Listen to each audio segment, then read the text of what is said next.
The desert sun beat down mercilessly on Stain's weather-beaten truck as it rumbled across the barren landscape of Nevada. He had taken this route 100 times before, delivering supplies to remote research stations scattered across the wasteland. It was monotonous work, but it paid the bills and allowed him the solitude he craved after his discharge from the Marines. That afternoon, however, would shatter his peaceful routine forever. A brilliant flash of light tore across the sky, followed by a thunderous boom that rattled his truck's windows. Stein slammed on the brakes, his military instincts kicking in immediately. Through the dusty windshield, he watched as a metallic object streaked overhead, trailing smoke and fire. It crashed into the desert floor roughly 3 miles ahead, sending up a massive plume of sand and debris. "What the hell?" Stein muttered, already turning his truck off-road toward the crash site. As he approached, he could see that this was no conventional aircraft. The craft was unlike anything he'd seen in his years of service, sleek, crystalline in places, with geometric patterns that seemed to shift and shimmer in the sunlight. Part of the hull had been torn open, exposing what looked like a soft, pulsing interior light. Stein grabbed his first aid kit and approached cautiously. That's when he saw her. She was lying 20 feet from the wreckage, her body crumpled against a rock formation. At first glance, she appeared human, a young woman with dark hair and delicate features. But as Stein drew closer, he noticed the differences.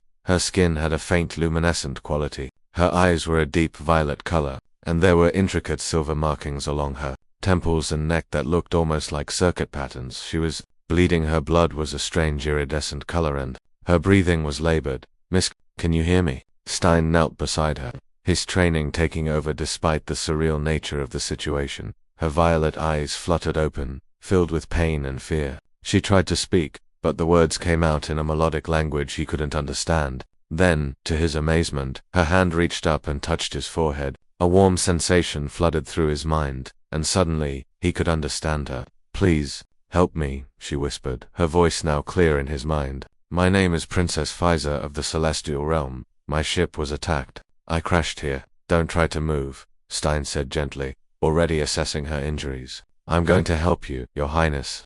Over the next hour, Stein worked to stabilize her wounds using his limited medical supplies. Her physiology was different from humans, but the basics seemed similar enough. She had a deep gash across her side and what appeared to be a broken arm. As he worked, she explained that she had been fleeing from enemies' rival factions who opposed her family's rule when her escort ship was destroyed. "You're very kind," Pfizer said weakly as Stein carefully wrapped her injuries. "Most beings would have left me to die or exploited my vulnerability. Not how I was raised."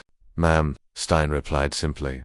He carefully carried her to his truck and created a makeshift shelter using blankets and his camping gear. He knew he couldn't take her to a hospital. The questions, the government involvement, the potential danger to her would be catastrophic. Instead, he drove to his small cabin in the mountains, a place where they wouldn't be found.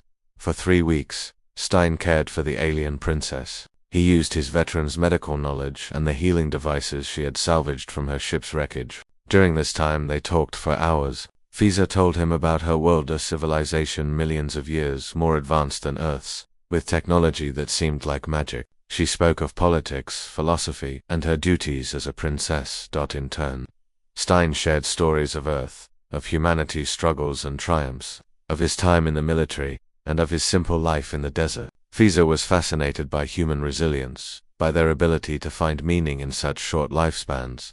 "Your people are remarkable," she told him one evening as they watched the sunset from his porch. "You have so little time, yet you burn so brightly." Stein smiled. "We do our best." Her recovery was remarkable. Within 3 weeks, she was nearly healed, her ship's nanotechnology having accelerated the process once she was stable. One morning, Stein woke to find her standing outside, looking up at the stars with a device in her hand. "They're coming," she said softly. "My people have finally located me." Stein felt an unexpected pang of sadness. Despite the strangeness of the situation, he had grown fond of the princess. "That's good. You'll be safe now." Pfizer turned to him, her violet eyes intense. "Stein, you saved my life when you had no reason to. You asked for nothing in return. In my culture, such a debt must be honored." "I don't need anything," he began, but she held up her hand. "Today, my father arrives, and today, you will receive a reward worthy of the service you have provided."